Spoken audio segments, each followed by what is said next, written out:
Margaret Holloway had been blind for 11 years, 3 months, and 9 days. She knew the exact number because when sight leaves you, time becomes louder. The world announced itself to her now in sounds and textures: the creak of the wooden floor beneath her bare feet, the distant hum of the refrigerator, the way the wind whispered differently when rain was coming. Smells told her stories too. Lemon polish meant the housekeeper had come. Old paper meant her late husband's study hadn't been touched in days. Margaret lived in a house too large for someone who couldn't see. A mansion, really. 3 floors, wide hallways, tall ceilings that echoed her loneliness back at her. Once, the place had been alive with voices. Laughter, arguments, footsteps running up and down the stairs. Now, silence owned it. Her husband, Richard, had been the last person who truly knew her. When he died, her children didn't replace him. They retreated.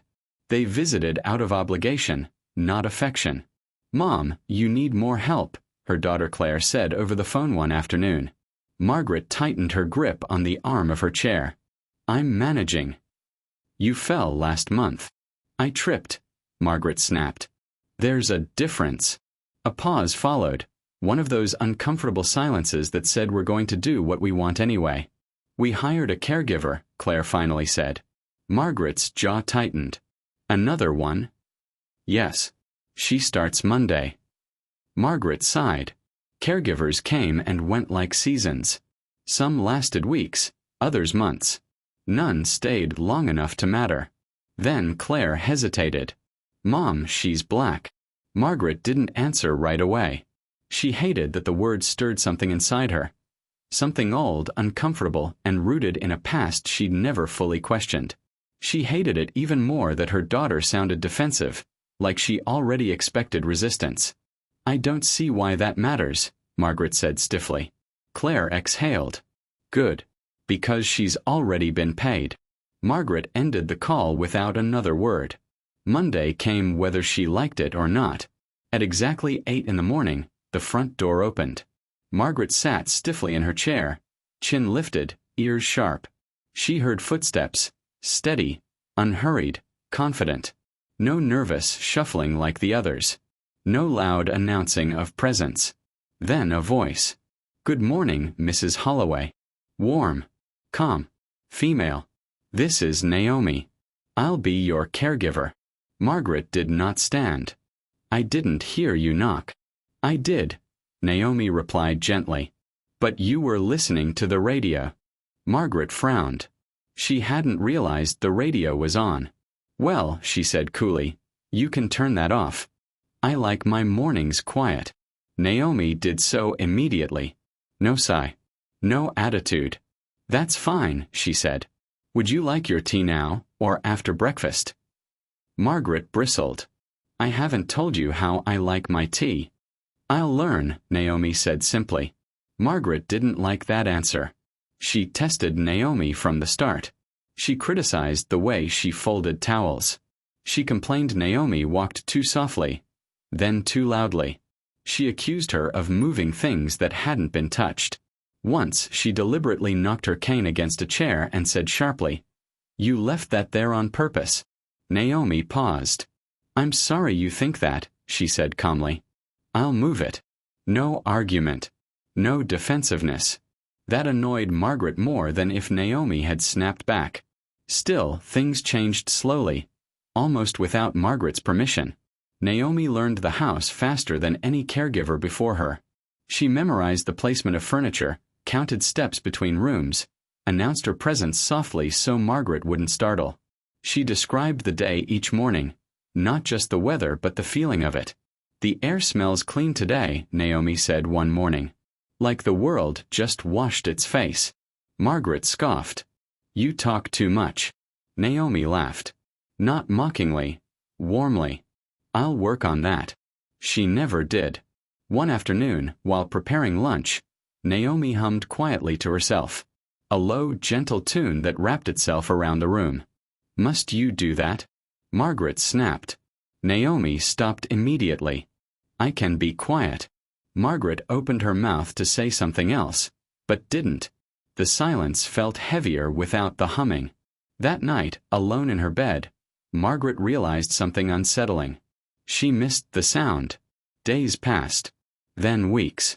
Naomi stayed. Margaret noticed things she didn't want to notice. Naomi never rushed her.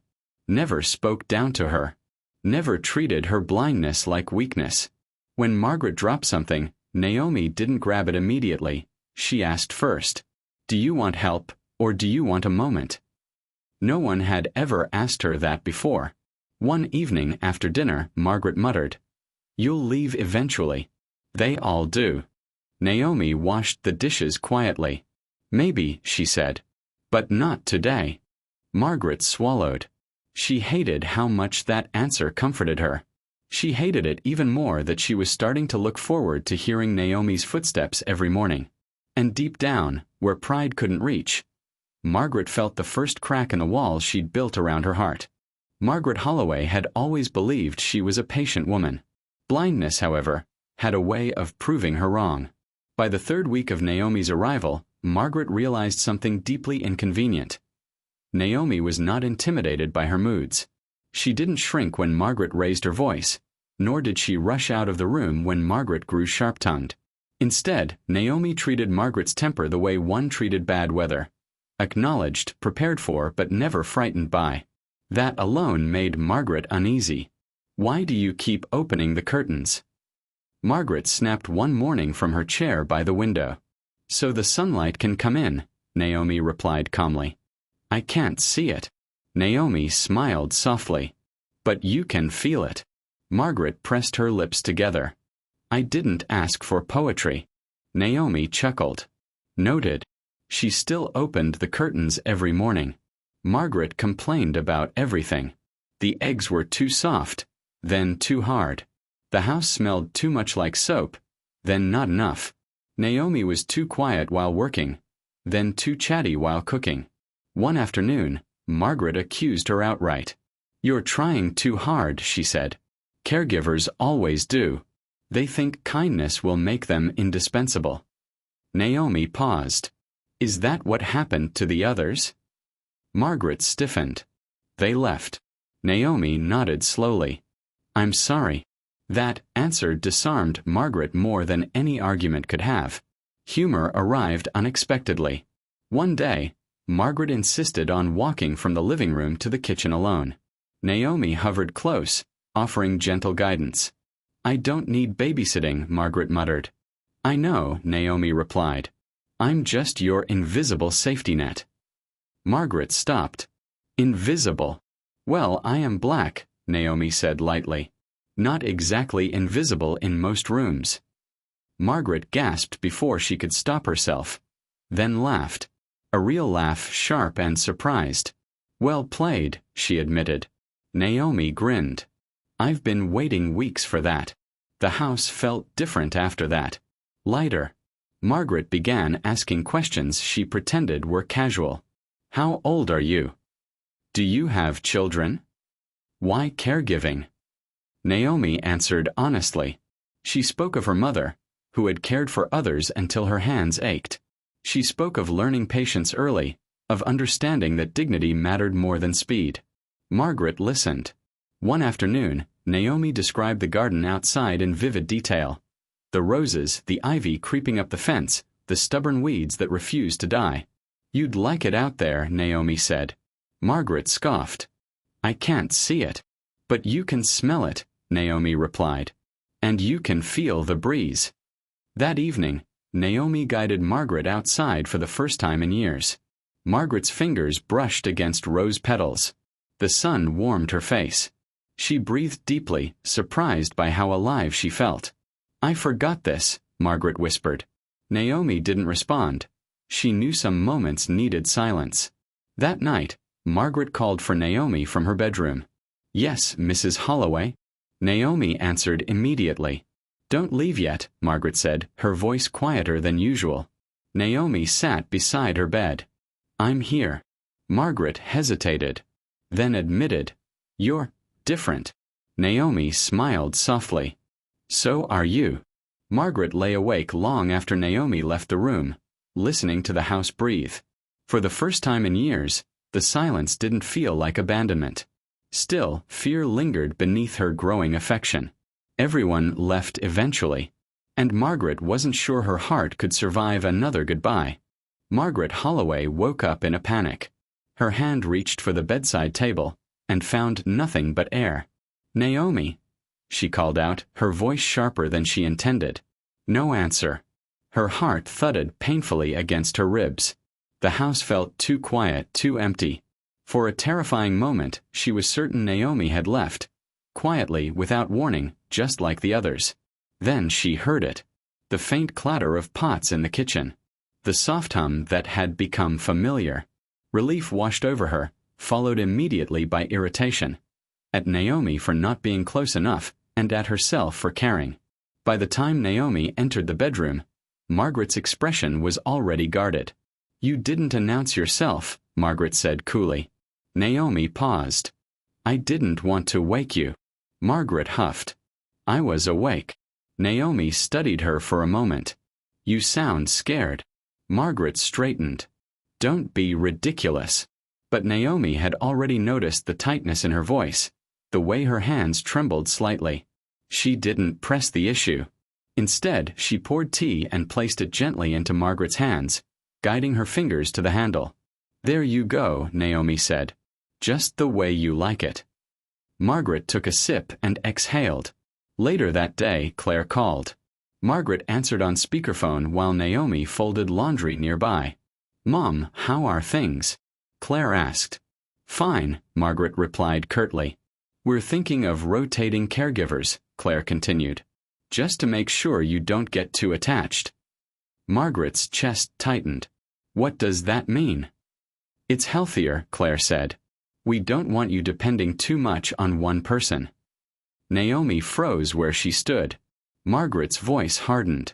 "She's doing her job." "I know, Mom. But you've had her a while." Margaret ended the call without saying goodbye. The room felt heavy. Naomi cleared her throat. "I can step out if you need privacy." Margaret's head snapped up. "No." The word came out too fast. They sat in silence for several moments before Margaret spoke again, quieter this time. "They always decide things for me," she said. "As if I'm already gone." Naomi folded the last towel slowly. "You're still here," she said. "And you still get to feel." That night, Margaret dreamed of falling, reaching out and finding no one. She woke up crying. Naomi came running at the sound. "I'm here," she said, kneeling beside the bed. "You're safe." Margaret clutched her hand. "Don't leave me." Naomi's voice wavered. "I won't." Margaret didn't sleep much after that. She listened to Naomi's footsteps throughout the house, counting them like a lifeline. The next day, Naomi mentioned casually that she'd been offered another job, closer to her home. Margaret felt dizzy. "You're considering it," Margaret accused. "I didn't say that," Naomi replied gently. "You'll leave," Margaret said bitterly. "They all do." Naomi knelt in front of her chair, bringing herself eye level. "I care about you," she said. "But I can't promise what tomorrow brings." Margaret turned her face away, ashamed of the tears that slipped free. She hated how much she needed Naomi, and she feared even more what would happen if she lost her. Margaret Holloway had always been careful. Blindness taught caution the way fire taught fear. Every step was measured, every movement rehearsed. She memorized the house like a map in her mind. 12 steps from the bed to the bathroom, 7 from the bathroom to the hallway, the slight dip in the floor near the old rug. That morning, everything felt ordinary. Naomi helped her dress, teasing lightly when Margaret chose a cardigan better suited for winter. "It's spring, Mrs. Holloway," Naomi said with a laugh. "The sun is feeling generous today." "Well, the sun doesn't feel my bones," Margaret replied. "They still complain." Naomi smiled. "I'll make you ginger tea." Margaret settled into her chair by the window while Naomi went to the kitchen. The familiar sounds followed: water running, a kettle placed on the stove, Naomi humming softly. Margaret felt safe. Then she remembered the book she'd been reading the night before. It was on the shelf near the bathroom, one she insisted on putting back herself to prove she could. She stood slowly, gripping her cane. "I don't need help," she muttered to the empty room, as if Naomi could hear her thoughts. She counted her steps. 1, 2, 3. Her foot caught on something unexpected. The world tilted. Margaret didn't scream. There wasn't time.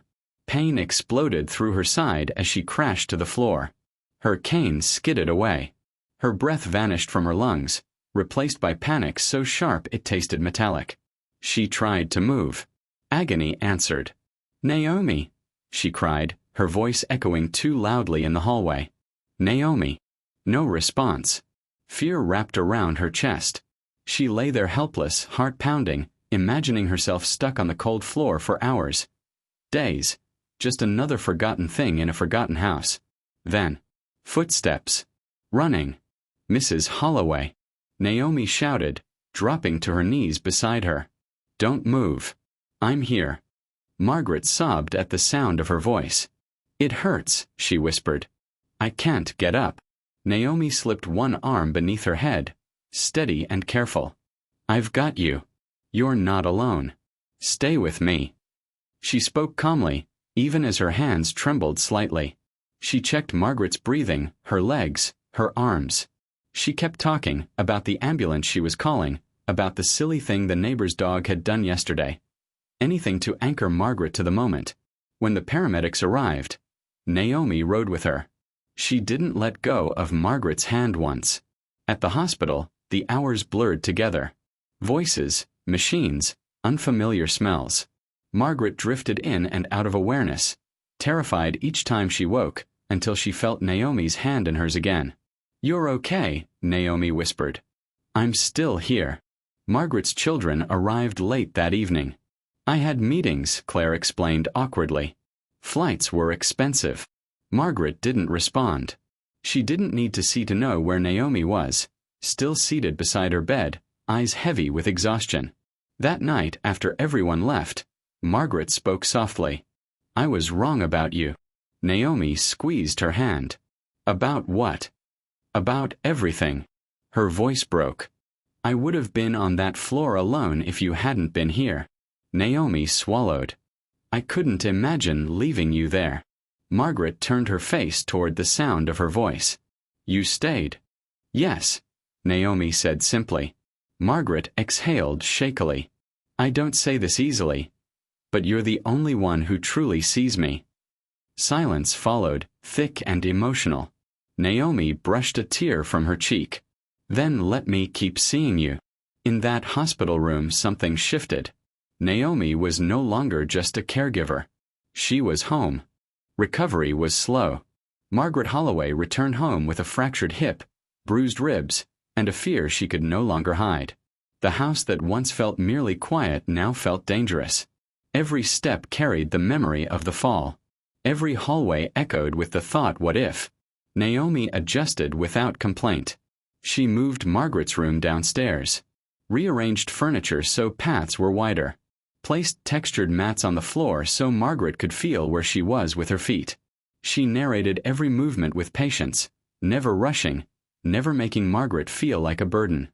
"Left hand on the rail," Naomi said gently one morning. "Good.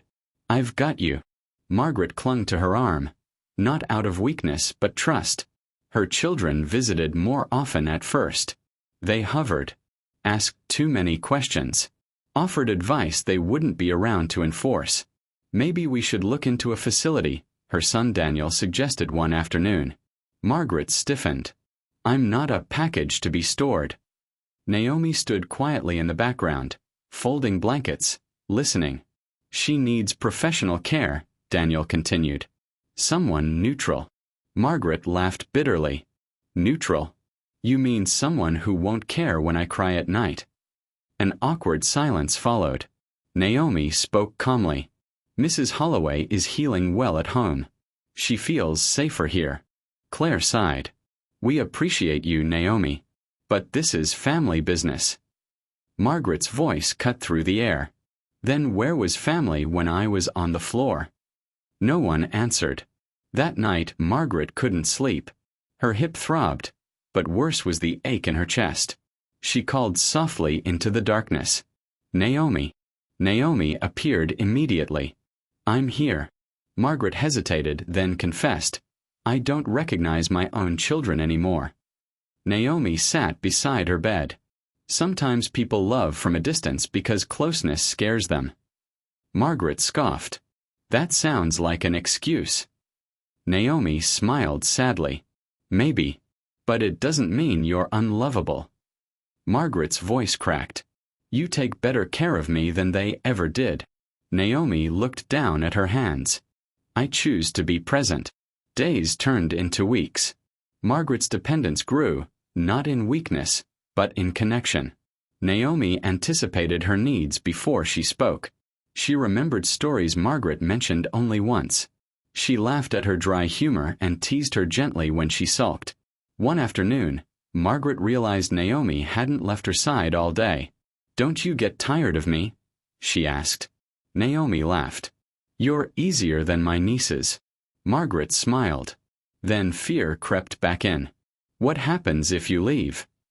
Margaret asked quietly. Naomi's smile faded. "I don't plan to." "That's not an answer." Naomi reached for her hand. "I'm here now." Margaret squeezed back. Hard. She couldn't imagine the house without Naomi's footsteps. And that terrified her. Margaret began to notice the tiredness in Naomi before Naomi ever mentioned it. It showed in the way her humming softened, in the way she paused a second longer before standing, in the quiet sigh she let out when she thought no one was listening. Margaret heard everything now. Blindness had sharpened her attention, and affection had sharpened it even more. "You're exhausted," Margaret said one afternoon. Naomi chuckled lightly. "Just a long day." "That's a lie," Margaret replied flatly. Naomi didn't argue. Later that evening, after dinner dishes were cleared and the house settled into its nighttime stillness, Margaret spoke again. "You don't talk about your life much anymore." Naomi sat across from her. "What would you like to know?" Margaret hesitated. "Why you really do this?" Naomi was quiet for a long moment. Then she exhaled. "I take care of people because no one took care of my mother," she said softly. Margaret leaned forward, listening. "My mother worked 3 jobs," Naomi continued. "She cleaned houses, cooked for strangers, cared for people who barely knew her name. By the time she got sick, everyone expected her to be strong anyway." Her voice tightened.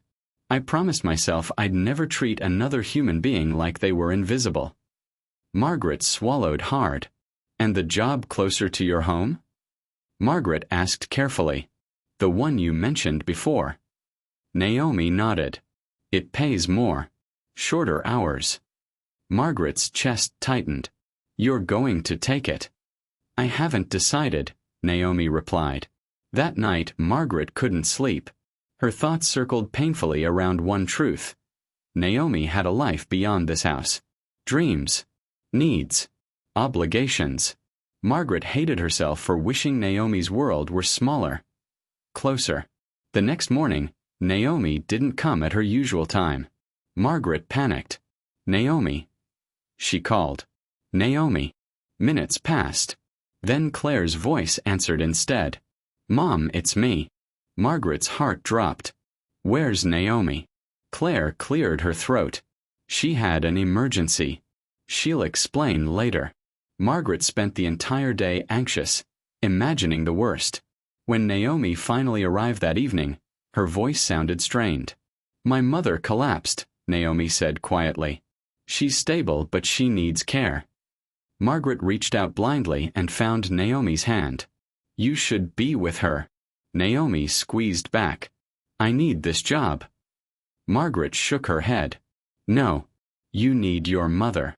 That night, Margaret made a decision that scared her more than being alone. The next morning, she told her children. "Naomi will be staying," Margaret said firmly.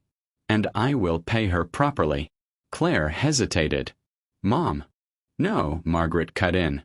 "I won't lose the one person who stayed when it mattered." When Naomi learned what Margaret had done, adjusted her pay, arranged flexible hours, offered support, she broke down. "No one's ever fought for me like that," Naomi whispered. Margaret smiled sadly. "Then let me." But even as relief settled, another fear loomed. Because loving someone meant risking loss. And Margaret wasn't sure her heart could survive it again. Margaret Holloway sensed it before anyone said a word. The house sounded wrong. Naomi's footsteps, usually light, purposeful, were heavy that morning. Her movements lacked their usual rhythm. Doors closed more softly than normal, like she was afraid of making noise. Even her humming was gone. Margaret sat in her chair, fingers clenched tightly around the arms. "Something's wrong," she said. Naomi paused. "Nothing you need to worry about." "That's a lie," Margaret replied. "And I don't like being lied to." Naomi exhaled slowly. "My mother needs surgery. Soon." Margaret's chest tightened painfully. "You're leaving." Naomi didn't answer. That silence said everything. Margaret felt anger rise, sharp and bitter, masking fear. "You promised," Margaret snapped. Naomi's voice trembled. "I promised I cared. Not that life wouldn't happen." Margaret pushed her cane away. "You're just like the rest of them." The words hit harder than Margaret intended. Naomi went quiet.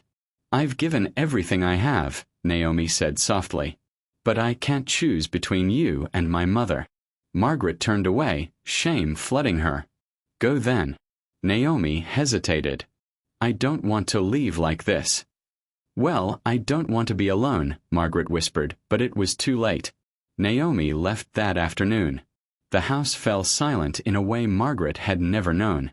Days passed. Margaret refused help from replacement caregivers. She barely ate. She sat in the same chair, listening to emptiness. Her children called. She ignored them. One night she fell asleep clutching Naomi's scarf, the one that still carried her scent. Then the phone rang. "Mrs. Holloway," Naomi's voice said weakly. "I'm sorry. I should have called sooner." Margaret's breath caught. "You're alive." Naomi laughed softly. "Barely sleeping but alive." Margaret swallowed. "I was cruel." "Yes," Naomi replied gently. "But I understand why." A pause. "I'm coming back," Naomi said. Margaret's world filled with sound again. When Naomi returned the next morning, Margaret cried openly. She reached for Naomi, and Naomi held her without hesitation. "I can't go a day without you," Margaret whispered. Naomi kissed her forehead. "Then don't." They both knew life would still be uncertain. But they also knew one truth. Love wasn't about blood. It was about staying. Margaret Holloway stopped counting the days after Naomi returned. For the first time since losing her sight, time no longer felt like something slipping away from her. It felt full, heavy with moments, laughter, small arguments, shared silences. The house no longer echoed with absence. It breathed again. Naomi rearranged nothing when she came back.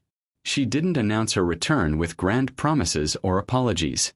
She simply resumed her place, as if she had always belonged there. Margaret noticed the change in herself before anyone else did. She smiled more. She laughed louder. She reached out without fear. One morning, Naomi helped her into the garden again.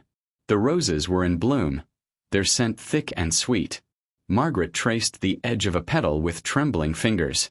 "They're beautiful," Margaret said. Naomi smiled. "You always say that." "I never believed it before," Margaret replied. "I just trusted you." They sat quietly on the bench. The sun warmed Margaret's face, and Naomi adjusted the shawl around her shoulders without being asked.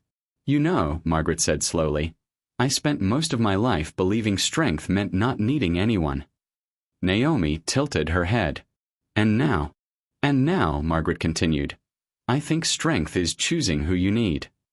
Naomi swallowed hard. Margaret's children visited later that week. This time, things were different. They noticed the way Margaret instinctively reached for Naomi's hand. The way Naomi spoke to her. Not over her, not for her, but with her. They saw the calm in Margaret's face, the confidence in her voice. Claire pulled Naomi aside quietly. "She's happier," Claire admitted. "I didn't realize how lonely she was." Naomi replied gently. She didn't want to be seen as weak. Claire nodded, guilt heavy in her voice. "Thank you for staying." Margaret overheard enough to smile. That night, Margaret called Naomi into her room. "I've made arrangements," Margaret said calmly. Naomi tensed. "What kind?" "I've updated my will," Margaret replied. "You're included." Naomi's breath caught. "Mrs. Holloway." "No," Margaret interrupted softly. "Listen to me.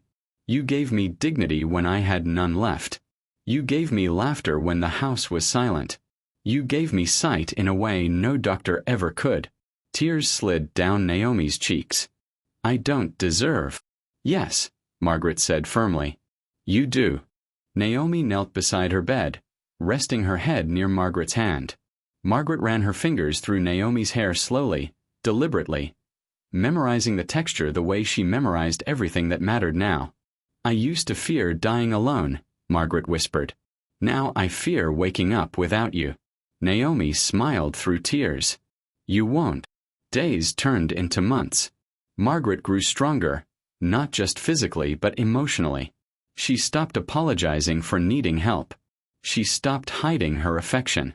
She called Naomi her family without hesitation. One afternoon, as Naomi prepared dinner, Margaret laughed suddenly. "What is it?" Naomi asked. "I just realized something," Margaret said. "If I had sight, I might never have truly seen you." Naomi paused, moved. "And if I hadn't walked into this house, I might never have been truly seen either." They ate dinner together, side by side. No titles. No roles. Just two souls who had found each other in the dark. That night, as Naomi turned off the lights, Margaret reached out instinctively. "Stay close," she said. Naomi squeezed her hand. "Always." Margaret lay back, listening to the steady rhythm of Naomi's breathing nearby. The house was quiet, but no longer empty. She was blind, but she had never felt more seen. And for the first time in her life, she wasn't alone.